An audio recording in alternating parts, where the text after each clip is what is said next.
우연 그리고 인연처럼 이 영상 앞에 머물러준 당신에게 고마운 마음을 전합니다. 조금은 따뜻한 시간을 함께할 수 있기를 바라봅니다. 나는 그에게 내 심장을 줬다. 단 하나뿐인 내 몸의 일부를, 내 미래를 그에게 맡겼다. 하지만 그 대가가 이런 거라면, 배신이라면, 그 모든 게 거짓이었다면, 그 순간부터 내 인생은 완전히 뒤바뀌었다. 다시 돌아가고 싶다. 모든 건 3개월 전 평범한 어느 봄날 시작됐다. 저녁 식사 시간이었다. 따뜻한 불빛이 내려앉은 거실에는 된장국 냄새가 은은하게 퍼져 있었고 세 사람의 숟가락 소리가 조용히 오고 갔다. 엄마는 쌀밥을 한 숟갈 떠올리며 무심한 듯 물었다. 여보, 오늘 병원 다녀온 건 어땠어요? 새아버지는 고개를 한번 끄덕이고는 김치를 입에 넣으며 대수롭지 않다는 듯 말했다. 별거 아니야. 그냥 피로가 좀 누적됐대. 하지만 그의 목소리에는 묘한 침묵이 묻어 있었다. 예전처럼 자연스럽지 않은 눈빛, 자꾸만 손목을 감싸주는 습관. 나는 아무 말 없이 그를 지켜보았다. 며칠 후 가족 셋은 병원 진료실에 앉아 있었다. 의사의 목소리는 조용했지만 단호했다. 현재로 봐서 신장 기능이 10% 이하입니다. 이식 말고는 방법이 없군요. 가족 중에서 이식 가능한 분이 있어야 할 것 같습니다. 엄마는 순간 굳어졌고 나는 옆자리에서 조용히 엄마의 손을 잡았다. 엄마는 의사에게 질문을 던졌지만 이미 답을 알고 있는 듯 했다. 전 안 되는 건가요? 의사는 조심스럽게 고개를 저었다. 과거 병력이 있으셔서 어렵습니다. 그날 저녁 집안은 조용했다. TV는 켜져 있었지만 아무도 화면을 보지 않았다. 정적을 깨뜨린 건 나였다. 내가 해볼게요. 엄마는 나를 바라보았다. 놀라움과 걱정, 고마움이 뒤섞인 눈빛이었다. 나는 다시 말하지 않았다. 말하지 않아도 괜찮다고 생각했다. 엄마가 사랑했던 사람이니까. 그 사람이 살아야 엄마가 웃을 수 있을 테니까. 며칠 후 나는 수술 동의서에 서명했다. 펜을 쥔 손이 조금 떨렸지만 마음은 확고했다. 이 선택이 우리 가족을 지켜줄 수 있다면 난 뭐든 할 수 있어. 수술은 예정대로 진행되었고 몇 시간 후 깨어난 나는 낯선 희뿌연 천장을 바라보았다. 옆 침대에는 새아버지가 누워 있었고 엄마는 내 손을 꼭 잡은 채 울고 있었다. 정말 고마워, 아들아. 나는 미소를 지으며 힘겹게 대답했다. 가족이니까요. 그리고 그 순간까지도 나는 몰랐다. 이 모든 선택이 우리 삶의 균형을 무너뜨릴 시작점이었다는 것을. 수술은 성공적이었다. 새아버지는 회복이 빠른 편이었다. 병실에서 퇴원한 지 얼마 지나지 않아 그는 다시 집안일에 손을 대기 시작했고 식탁에서 웃음도 되찾은 듯했다. 겉보기에 모든 건 예전처럼 돌아간 것처럼 보였다. 하지만 무언가 달라졌다. 아주 미세한 결이 달랐다. 그는 더 이상 나와 눈을 잘 마주치지 않았다. 식탁에 앉아도 말이 줄었고 전화벨이 울리면 자리에서 벌떡 일어나 다른 방으로 가버렸다. 밤늦게 혼자 외출하는 날도 늘어났다. 엄마는 애써 아무렇지 않은 척 웃었지만 그 미소는 오래 머물지 못했다. 어느 날 밤 나는 부엌에 물을 마시러 내려갔다가 거실을 지나던 중 새아버지의 목소리를 들었다. 그는 낮은 목소리로 통화 중이었다. 응. 그건 곧 정리될 거야. 조금만 기다려. 나는 걸음을 멈추고 귀를 기울였다. 그의 말투는 날카로웠고 상대방을 안심시키려는 듯한 조급함이 묻어났다. 하지만 누구와 무슨 정리를 말하는지는 들리지 않았다. 며칠 후 엄마에게 조심스레 말을 꺼냈다. 엄마, 아버지 요즘 좀 이상하지 않아? 엄마는 한참을 말이 없었다. 마치 그 말이 입 밖으로 나올 때까지 기다리고 있었던 것처럼.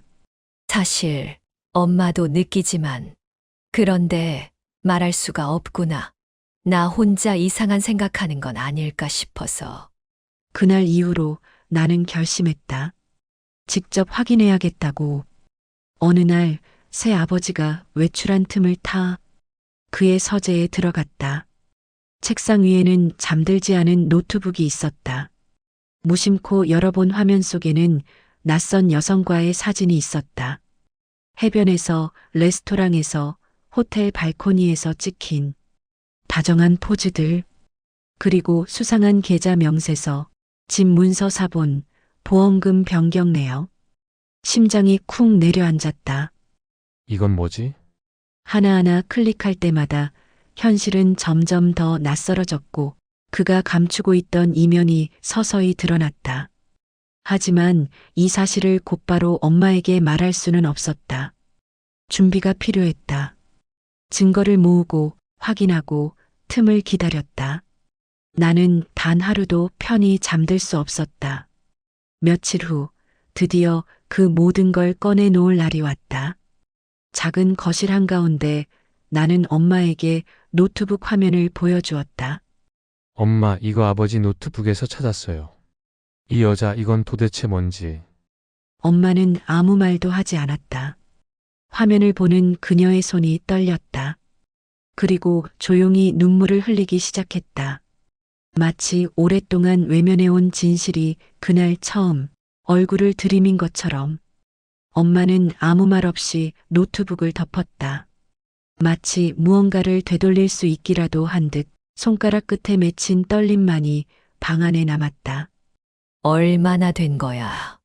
엄마의 목소리는 바닥에 닿을 듯 낮았고 그 안에는 무너진 믿음이 고스란히 담겨 있었다. 나는 말없이 엄마 옆에 앉았다. 모르겠어요. 근데 사진이 최소 몇 달 전부터였어요. 날짜가 남아있더라고요. 그리고 계좌 이동이 수상해요. 이름도 바꿔서 숨기고 있어요. 엄마는 손등으로 눈가를 훔치며 고개를 끄덕였다. 그리고 낮은 목소리로 말했다. 그래서 네가 준 그 신장은 결국 그런 사람에게 간 거구나. 그 순간 그 말 한 줄기가 내 가슴을 찔렀다. 그저 엄마를 위해서였는데 내가 원한 건 오직 한 가지였다. 엄마가 웃는 것.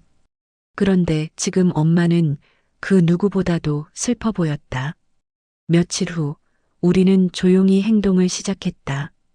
법적으로 유산과 재산 이전에 관한 기록을 조사했고 공인중개사와의 통화를 통해 아버지 이름으로 된 부동산 명세도 확보했다. 그중 일부는 아예 엄마도 모르던 이름으로 명예 변경이 되어 있었다.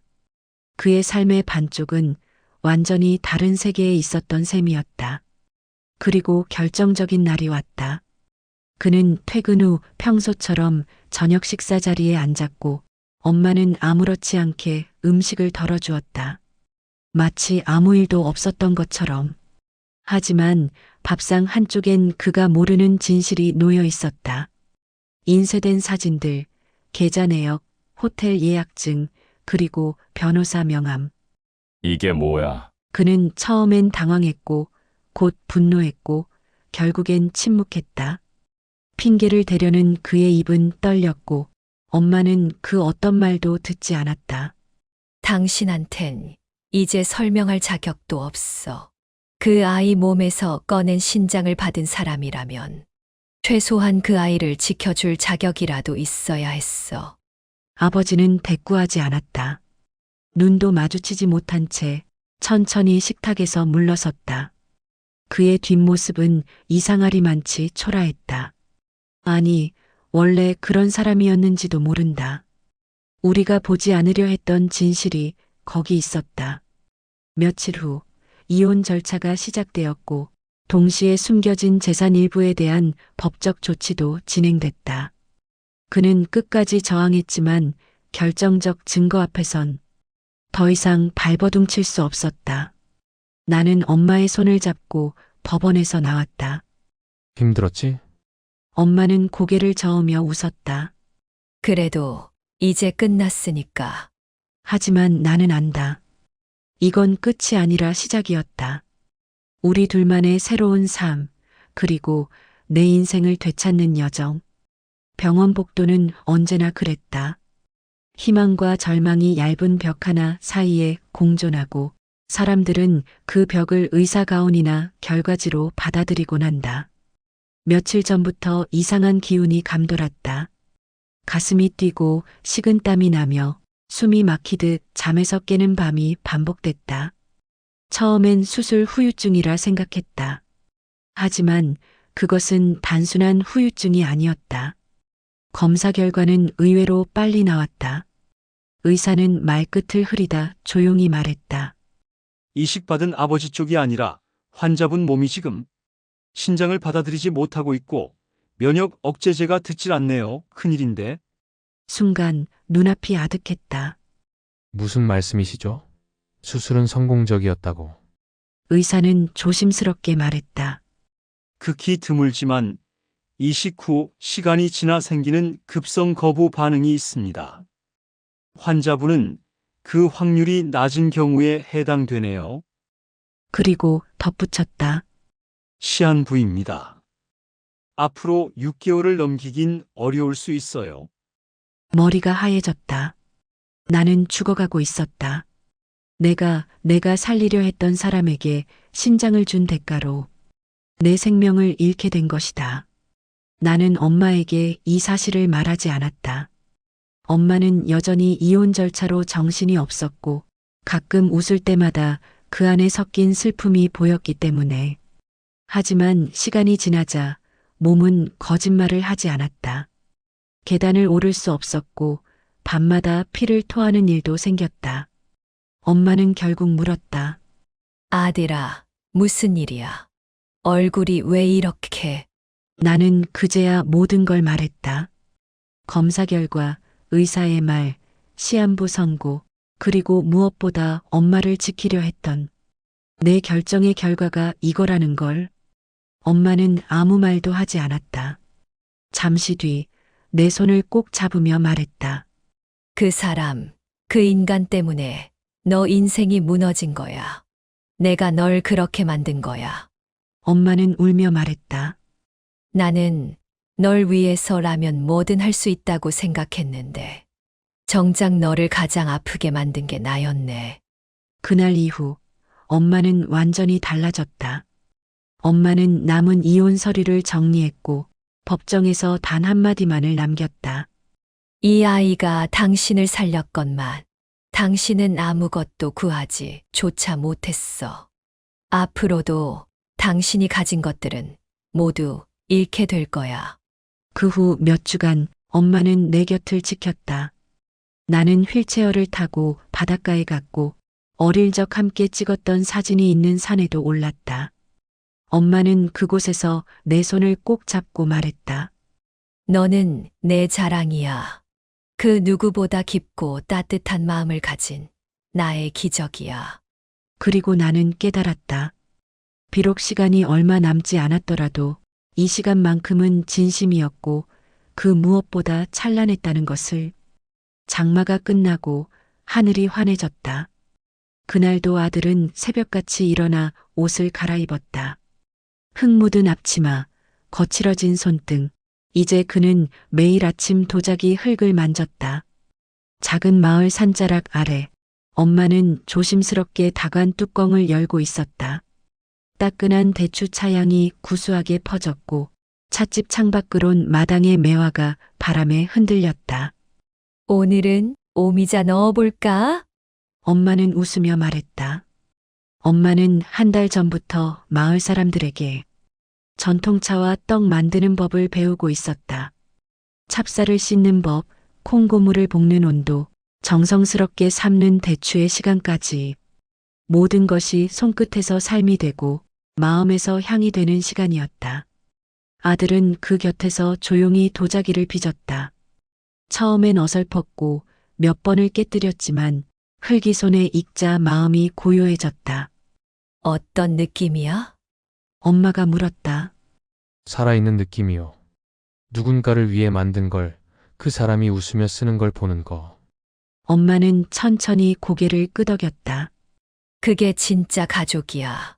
조건 없는 마음, 이유 없는 미소. 마을 사람들은 이제 종종 이 작은 공간을 찻방 도예촌이라 불렀다. 손님이 오면 엄마가 차를 내고 아들이 만든 찻잔에 담아 건넸다. 어느 날 시골 방송국에서 연락이 왔다. 암 투병 중에도 도예를 배우며 어머니와 함께 인생을 바꾼 청년의 이야기. 지역 사람들에게 위로가 되었으면 한다며. 아들은 잠시 고민했지만 결국 인터뷰에 응했다. 카메라 앞에서 그는 말했다. 제겐 시간이 많지 않을지도 몰라요. 하지만 지금 이 순간만큼은 충분해요. 제가 만든 찻잔에 엄마가 내린 차를 담아내고 그걸 누군가가 따뜻하게 마신다면 그게 삶이죠. 엄마는 그 말을 듣고 조용히 눈물을 닦았다. 이 아이는 나의 희망이에요. 죽음 앞에서도 살아있으려 했던 아이. 그 희망을 이제는 제가 이어갈 거예요. 가을이 오고 찻집 앞 감나무가 붉게 익었다. 아들은 오늘도 가마 앞에 앉았다. 뜨거운 불, 무거운 흙, 그리고 고요한 숨결. 그 안에 살아있음이 담겨 있었다. 나는 그에게 신장을 주었고 삶을 잃었다. 하지만 지금은 안다. 삶은 그저 살아있는 것이 아니라 누군가와 함께 숨쉬는 것이라는 걸. 이 작은 찻집과 이 뜨거운 흙 속에서 우리는 다시 태어났다. 내 아들은 떠났지만 아들의 심장은 아직도 내 안에서 조용히 뛰고 있어요. 그 아이가 보지 못한 내일을, 그 아이가 느끼지 못한 계절을 나는 이제 자식을 대신해 살아가려 합니다. 눈물이 마를 때까지, 그리움이 바람이 될 때까지 나는 오늘도 아들의 목까지 살아갑니다. 사랑해, 그리고 고마워. 영원히 내 아들. 이 이야기를 통해 당신의 하루가 조금 더 따뜻해지기를 바라봅니다. 행복한 스푼은 따뜻한 이야기로 당신의 마음을 적시겠습니다. 구독, 좋아요, 알림 설정으로 함께 해주세요. 다음 이야기에서 또 뵙겠습니다.